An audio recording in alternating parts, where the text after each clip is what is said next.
Hello সব guys, তুমি সকলে কেমন আছো? আশা করি অনেক ভালো আছো। তো গাইজ আজকে অনেকে টাইটেল থাম্বনেল দেখে বুঝে গেছো আজকে তোমাদের জন্য কি ভিডিও নিয়ে চলে আসছি। হ্যাঁ গাইজ, আজকে তোমাদের জন্য দ্বিতীয় নম্বরের একটা ব্লগ নিয়ে চলে আসছি। এটা আমাদের ফার্স্ট ব্লগ। আর ফার্স্ট ব্লগ বলতে কি, এটা আমার গাড়ি নিয়ে একটা তোমার গাড়িতে আমি ঢাকা বেসেস নোয়াখালীতে চলে আসলাম। তো ওই ব্লগটা আমি তোমাদের সাথে শেয়ার করতে আসছি। আর শুধু এটা শেয়ার করার উদ্দেশ্য হলো যে আমি এই ব্লগ আমার সাথে কি কি ঘটছে সেই জিনিসটা তুমি দেখলে বুঝতে পারবা। তো বেশি কথা না বলে আমরা শুরু করা যাক ভিডিওটা। তো ফাইনালি গাইজ, আমরা এখন বর্তমানে চলে আসলাম টিকিট কাউন্টারে। আর যেটা টিকিট কাউন্টার সেটা হলো যে তুমি ভাবতেছো মুদি দোকান, কিন্তু আসলে এটা মুদি দোকান বলতে কি, এটা আমার একটা মামার দোকান। আর আমি যে এলাকায় থাকি সে এলাকায় এটা আমার এক মামার দোকান। তো ওই মামার দোকান থেকে আমরা টিকিটটা কাটতেছি। আর সিট হলো যে তিনটা, আমি যাচ্ছি, রুবেল যাচ্ছে, আর পাশে আমার আম্মু যাচ্ছে। তো বুঝতে পারতেছো। তো এখন বর্তমানে রুবেলে একটু হাসাহাসি করতেছে, কারণ আমার মামাকে অনেক আগের থেকে চিনে, বুঝতে পারছো তো। তারপরে এই যে এখন আমার হাতে টিকিটটা ধরে দিছে, আর টিকিটটা দেখতে পারতেছো, ঠিক আছে। আর এটা দেখা যাক আমরা কি এটা কি ভালো গাড়ি পাইতেছি না খারাপ গাড়ি পাইতেছি, সেই জিনিসটা তোমাদেরকে দেখাবার পালা।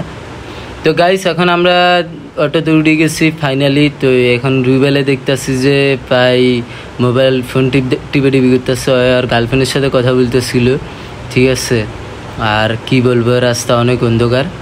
তো গাইজ ফাইনালি আমরা বাসের সামনে চলে আসলাম। তো যে বাসটা, সেই বাসের সামনে আসছি। আসার পরে বাসটা দেখতে বড় সড়ো, কিন্তু একদিক দিয়ে মনে হলো যে বাসটা পুরো লোকালের মধ্যে পুরো গেছি, কিচ্ছু করে না।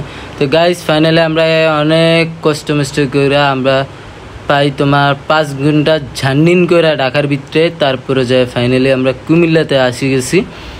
আর কুমিল্লাতে আসার পরে এখন আমরা এখানে আইসা দেখো আমরা কি খাইবো সেটা আমরা দেখতেছিলাম আর চিন্তা ভাবনা করতেছিলাম।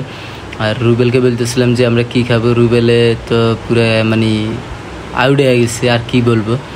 তো ফাইনালি আমরা রোল নিয়ে ফেলছি। রোল নেওয়ার পরে রুবেলে চস দিয়া খাইতেছে, আর আমার একটু রোল দিছে। তো আমার বন্ধু আবার আমার খুব ভালোবাসে, তো আর আমি বন্ধুকে অনেক ভালোবাসি, এই হিসাবে বন্ধু আমারে চস পর্যন্ত মাইখা দিতে আসছে আমরা খাওয়ার জন্য। আর আমরা যে বাসে ঘুরে আসছি না, এই বাসটা পুরো ভাজি একটা বাস।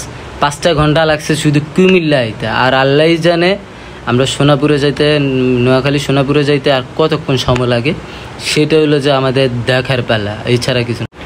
তো ফাইনালি গাইস, আমরা সমিনি চৌরাস্তা চলে আসলাম। আর যারা নোয়াখালীতে থাকো আর যারা নোয়াখালী আসা যাওয়া করো আর যাদের বাড়ি নোয়াখালী, তারাই বলতে পারবে এটা কোন জায়গায়। এটা সমিনি চৌরাস্তা, ঠিক আছে।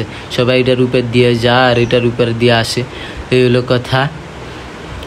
ফাইনালি গাইস, আমরা সিএনজিতে চলে আসলাম। এবার আমরা যাইতেছি গিয়ে ডাইরেক্ট সোনাপুরে। এখন বর্তমানে আসি মাইজ দিতে। যদি গাইস এই ব্লগটা ভালো লাগে অবশ্যই ভিডিওটা লাইক করবা। আর যদি এই চ্যানেলে সাবস্ক্রাইব করে না থাকো, প্লিজ একটু সাবস্ক্রাইবটা করে দিও। আমাদের সুখী পরিবারের একজন মেম্বারও যেও। তার তোমরা বেশি বেশি করে কমেন্টে আমাদেরকে জানাইবা যে এই ভিডিওটা কেমন লাগছে। তো আল্লাহ হাফিজ গাইস, পিস।